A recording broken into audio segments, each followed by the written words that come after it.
மாண்புமிகு தமிழக முதல்வர் அவர்கள்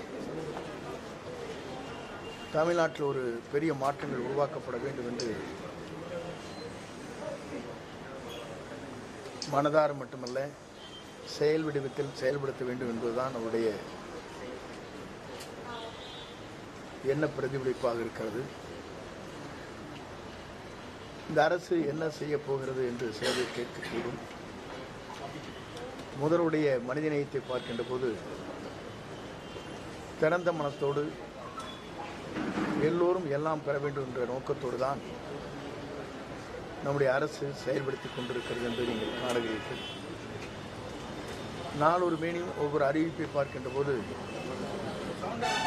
அடித்தட்டு மக்கள், விவசாயிகள்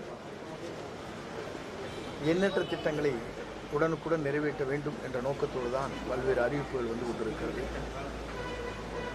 அடிப்படையில் நேற்றைய தினம் இந்த பொறுப்பேற்றதற்கு பிறகு நம்முடைய தலைமை கூடுதல் செயலர் CRA, துறையின் செயலர் மற்றும் ஆணையரோடு கலந்து பேசி பத்திரிகைகளை பார்க்கின்ற போது பல்வேறு செய்திகள் வந்து கொண்டிருக்கிறது. குறிப்பாக வெப்பநிலைகள் மாற்றங்கள் ஏறத்தாழ பல பகுதிகளே 107 வரையிலும் வெப்பநிலை இருக்கிறது. எப்படி மக்கள் அதிலே என்ன அறிவுரைகள் வழங்கப்பட வேண்டும் என்பது நம்முடைய வடமேற்கு பருவமழை என்பது இன்னும் ஒரு வார காலத்தில் தென்கிழக்கு பருவமழை ஒரு வார காலத்திற்குள்ளே வரும் நிலையில் அதை எப்படி எதிர்கொள்வது என்ற முறையில் அந்த பணிகளை எப்படி ஆற்றலாம் என்பதும் மக்களுக்கு கிடைக்க வேண்டிய வருவாய்த்துறையின் மூலமாக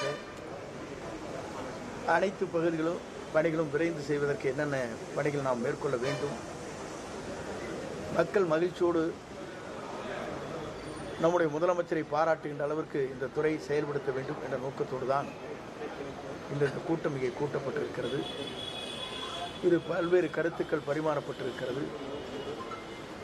இந்த துறையை பொறுத்தவரையிலும் முதல்வர் என்ன நினைக்கிறாரோ அதை நிறைவேற்றுவதற்கு, அதை செயல்படுத்துவதற்கு துறையின் சார்பாக எல்லோரும் இணைந்து அந்த பணிகளை மேற்கொள்ள இருக்கிறோம்.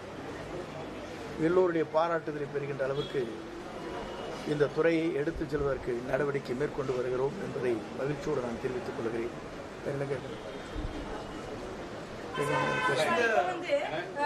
இந்த டைம்லயே வந்து நிறைய பவர் கட் அதிகமா இருக்குது.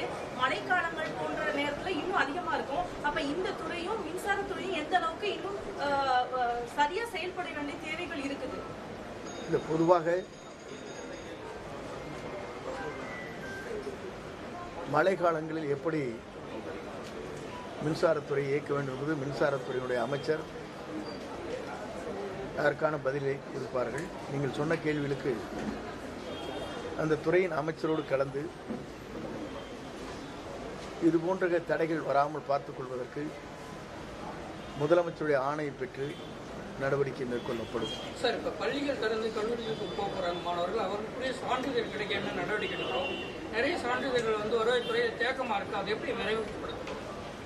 பள்ளிகளுக்கு செல்கிற, கல்லூரிக்கு செல்கிற குழந்தைகள் அனைவருக்குமே ஒரு ஆணை பிறப்பிக்கப்பட்டிருக்கிறது. பள்ளிக்கு செல்கிற குழந்தைகள் அங்கேயே சென்று சான்றிதழ் வழங்குவதற்கான ஆணைகள் பிறப்பிக்கப்பட்டிருக்கிறது. அந்த பணிகளையும் நாம் விரைந்து செய்வதற்கு நடவடிக்கை மேற்கொண்டிருக்கிறோம். இன்னும் ஒரு மாத காலத்துக்குள் உங்களுடைய இந்த துறையினுடைய செயல்பாடுகள் பள்ளிக்கு செல்கிற, கல்லூரிக்கு செல்கிற மாணவர்களுக்கு சான்றிதழ் வழங்கவில்லை என்ற குறையே உங்கள் கவனத்திற்கு வராது.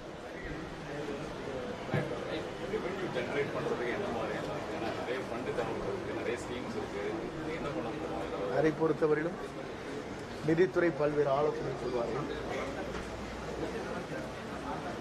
முதலமைச்சரிடத்திலே உங்களுக்கு தெரியும் எங்கெங்கே லீக்கேஜ் இருக்குன்னு. லீக்கேஜ் சரி பண்ணால் போதும். துறையில் இல்லை, எல்லா இடத்துலையும் நீங்கள் பார்க்கக்கூடும். ஏனென்று சொன்னால்